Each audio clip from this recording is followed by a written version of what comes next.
Hello, আসসালামু আলাইকুম। সবাইকে ওয়েলকাম জানাচ্ছি। আজকে কিন্তু খুব মজার একটা ভর্তার রেসিপি শেয়ার করব। আর এটা হচ্ছে বালাচাও চিংড়ির ভর্তা। এটা কিন্তু এতটাই ইনস্ট্যান্টলি বানানো যায়, যখন তখন ইচ্ছেই কিন্তু বানিয়ে খাওয়া যায়।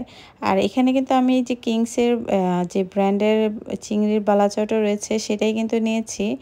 আর ভর্তা তৈরির জন্য তো মাস্ট পেঁয়াজ লাগবে। ফার্স্টে আমি কিন্তু পেঁয়াজগুলোকে খুব ভালোভাবে কুচি কুচি করে কেটে নিলাম। আর ভালো করে একটু কুচি কুচি করে কেটে নিলে কি হয়, ভর্তার সাথে খুব ভালো লাগে খেতে, মিশে যায়। এরকমভাবেই কেটে নিতে হবে।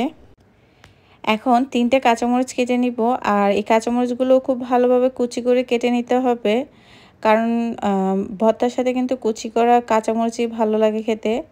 এরপর ধনেপাতাও একইভাবে কেটে নিব। আর এভাবে কুচি করে দিলে ভর্তার টেস্টটা কিন্তু অনেক গুণ বেড়ে যায়। এরপর একটা প্যানের মধ্যে কয়েকটা শুকনো মরিচের টেলে নিব। এখন ভর্তা বানানোর পালা। আর এবার কিন্তু ওই যে মরিচ টেলে রেখেছিলাম সেগুলোর বোটাগুলো ফেলে দিব। এরপর এর সাথে সামান্য লবণ দিয়ে দিব। আর আসলে লবণটা কিন্তু টেস্ট অনুসারে দিতে হবে, যতটুকু প্রয়োজন। আর এখানে বালাচাও তো কিন্তু মোটামুটি একটু লবণ দেওয়া থাকে, তাই বুঝে শুনেই দিতে হবে। এরপর মরিচগুলো এইভাবে ভেঙে দিব। আর এর সাথে অ্যাড করে দিব যে কুচি করে রেখেছিলাম পেঁয়াজ, সেগুলো। তারপর খুব ভালোভাবে মরিচের সাথে মিক্স করে নিব। এরপর দিয়ে দিব কাঁচামরিচ। আর কাঁচামরিচটাও ভালোভাবে মেখে নিব।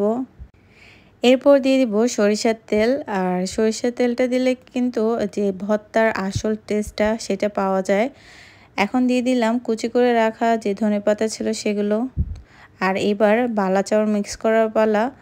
আর এই বালাচাওগুলো কিন্তু খুবই টেস্টি হয়। আসলে টেস্টি বারবার কেন বলছি, আমরা একটু শুটকি লাভার তো তাই। এবার সব কিছু একসাথে ভালো করে মিক্স করে নিব। আর এভাবে দেখাচ্ছি কেন জানেন? আসলে এটা শোনাতে চেয়েছিলাম এর ক্রাঞ্চিনেসটা, কারণ এর যে ক্রিসপি ভাবটা রয়েছে সেটা কিন্তু খুবই মজার। আর সত্যি কথা বলতে ভর্তাটা এতটাই মজা হয়েছে, আপনারা যদি এই রেসিপিটা ফলো করেন তাহলে কিন্তু বুঝতে পারবেন এটা কতটা মজা হয়েছে। আর ভর্তা যেহেতু রেডি হয়ে গিয়েছে, তাই আমি আর ওয়েট করতে পারলাম না, আর নিয়ে বসে গেলাম গরম গরম ভাত। আর এর সাথে কিন্তু এক্সট্রা করে আবার নিয়ে নিচ্ছি 2টা শুকনো মরিচ। এখন এর সাথে দিয়ে দিলাম কিছু ঢেঁড়স ভাজি। আসলে সিম্পল ওয়েতেই করেছিলাম এই ঢেঁড়স ভাজিটা, তো ভাবলাম চলুন আপনাদেরকে একটু সুন্দর করে সাজিয়ে দেখাই। আর একটু দিয়ে দিলাম পেঁয়াজ কুচি, যেটা আগেই কেটে রেখেছিলাম সত্যি কথা বলতে। এখন এর সাথে দিয়ে দিব আমার যে ফেভারিট বালাচাওর ভর্তাটা। আমি দেখবেন কতটুকু নিয়েছি। এই ভর্তাটা খাওয়ার পরেও কিন্তু আমি আরও নিয়েছিলাম, কারণ এটা আমার অনেক ফেভারিট। আর যেহেতু শুটকি আমার একটু বেশি ফেভারিট, তাই একটু ভর্তা বানালে বেশি করেই খাই। আর সাথে একটু লেবু যদি দেয় তাহলে তো আর কোনো কথাই নেই। এভাবে মেখে খেতে খুবই ভালো লাগে। আপনারাও চাইলে কিন্তু বাসায় ট্রাই করে দেখতে পারেন, আসলেই খুব মজা।